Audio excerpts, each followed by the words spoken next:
condolences to the victim's family. We also will be releasing the name of the second victim today. So I will provide an overall timeline that I can release today, and I will open it up for any questions that you have after that. On Monday, August 29th, the first victim in this case, a 49-year-old Ronnie Patz, and the suspect in this case, William Wright, checked into a motel in the area of Northwest 12 and West Bond.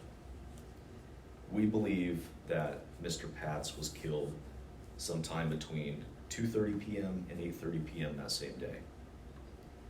Based on the timeline established by investigators, on Tuesday, August 30th, the suspect, William Wright, appears to discard items in a dumpster around 5 p.m. outside that motel.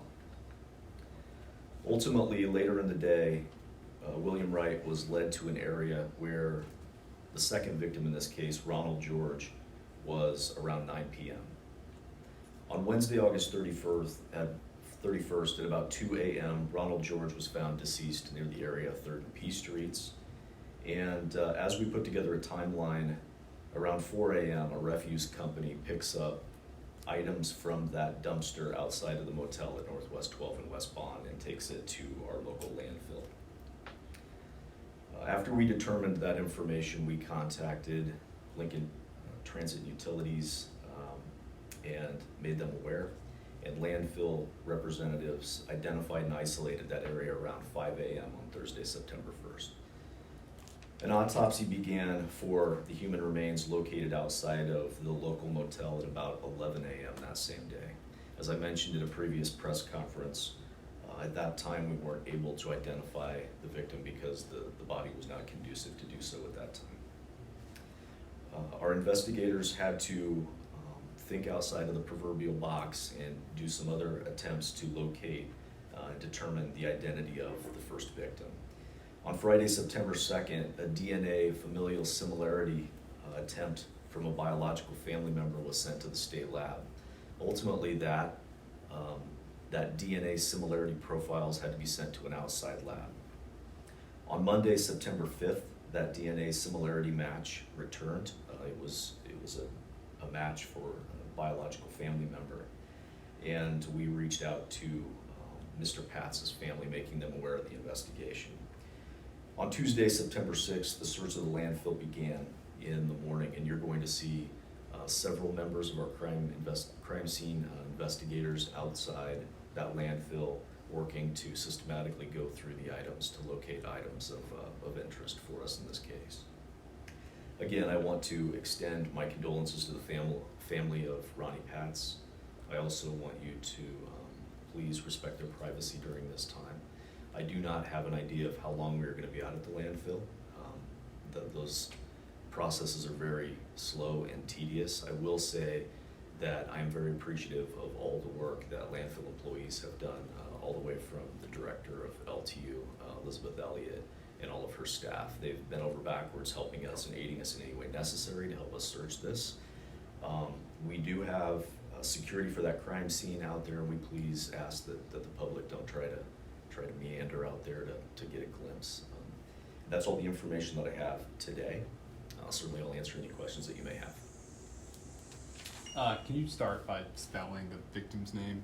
You bet. It's Ronnie, R-O-N-N-I-E. Last name is spelled P as in Paul, A-T-Z. How old? 49 years of age. 49. And I guess, is there anything particular that you're looking for at the landfill, or what he's thought to have disposed of at the hotel? Yeah, we'll get into that. Certainly, I'm not prepared to release that right now. It's specific items that we're looking for at the landfill, a specific bag that we're looking for at the landfill. But we're trying to respect. This is a difficult time, certainly for the George family and also for the Patz family. We want to be as observant of their grief as we can be, while still providing transparency to the public. Would you have to wait until you find that bag to know what additional charges Wright might be facing, or do you have any lined up already? Correct. There should be other charges forthcoming, but not at this time. Our concern right now, my concern, is for the safety of my officers that are out there searching. You know, when you look at a search of a landfill, I don't have any experience, and so we had to reach out, and certainly the crime scene techs that we have, they take tests and they know a little bit about it, but we haven't undergone something of this magnitude for some time.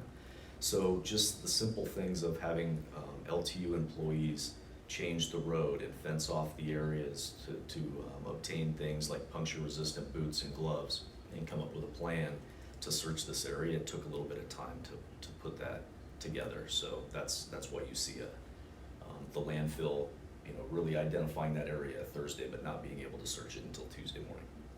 Can you describe Mr. Pett's injuries of why he was unidentifiable at this point? Not right now. Do you have any idea what they were doing at that hotel, or is that still under investigation? We don't.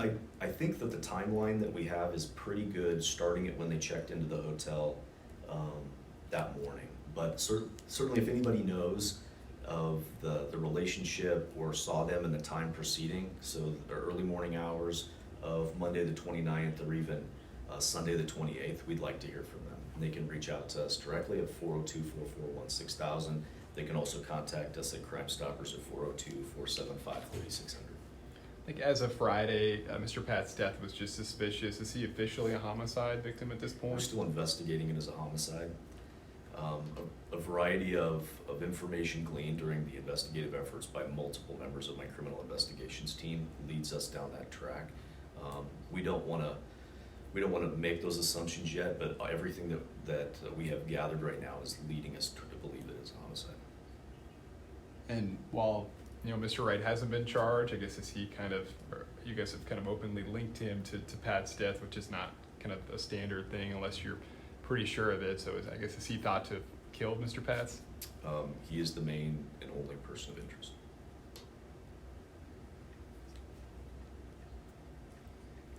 And you mentioned at Friday's press conference several other people of interest, and you weren't sure if they'd face criminal charges. Do you, have any more clarity on that now? Not so much.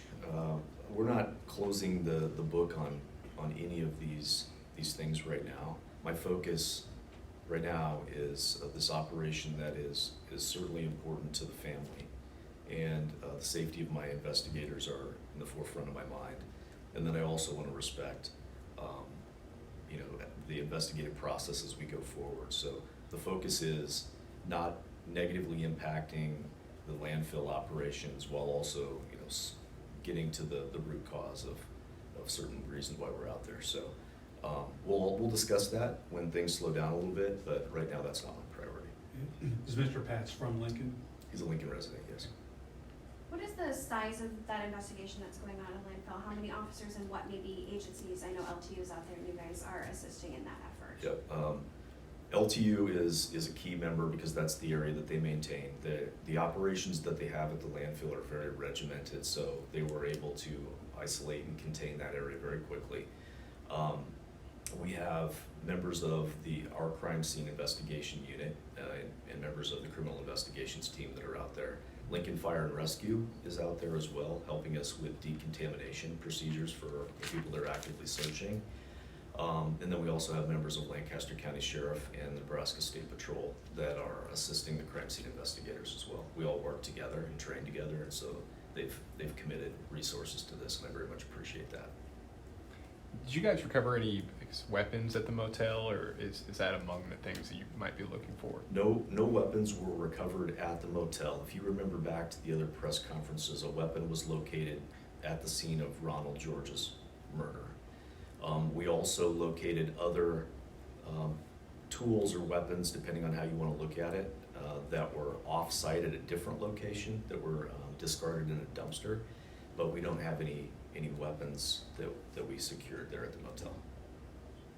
Would the entire investigation hinge on finding the item that you're looking for at the landfill, or would you be able to proceed without it, and maybe how long would you be willing to look for it? So those are conversations that we have. We absolutely will proceed, in my mind, with it, even if we don't find the items out at the landfill. How long we look will depend really on how long this stretches on, but we are doing a very diligent effort, and we're making every effort to make sure that we search as much as we can, as quickly as we can. No, Friday, you guys were kind of still looking for a motive. Anything over the weekend, answer the question of why this happened? No motive. I know you said you had, Sorry. Chief. So one of the things, I mean, obviously, we've had, this is our fourth press conference, I think it is. You know, as we move forward, each day gives us a little more information. To answer your question a little bit more, Andrew, is that, you know, the first day we really didn't know a lot. And then now here today, we know specific areas in which we need to look for evidence. You know, continues to evolve. It continues to really show us a little bit more about what occurred. And so I feel very confident that by the end of this week, we will have a little bit more answers, just like we are each day. And as we've been doing, we're going to continue to keep you guys informed to what is going on to the best that we can. I know you said you didn't really know the relationship between Wright and the two victims, but was there any relationship between the two victims themselves? Not that we've determined yet, but even after arrests are made, or people are identified, or even initial interviews are conducted, there's always additional information that may come in, and we'll continue to follow up on those and shore up all of those questions that you have, and of course we have as well.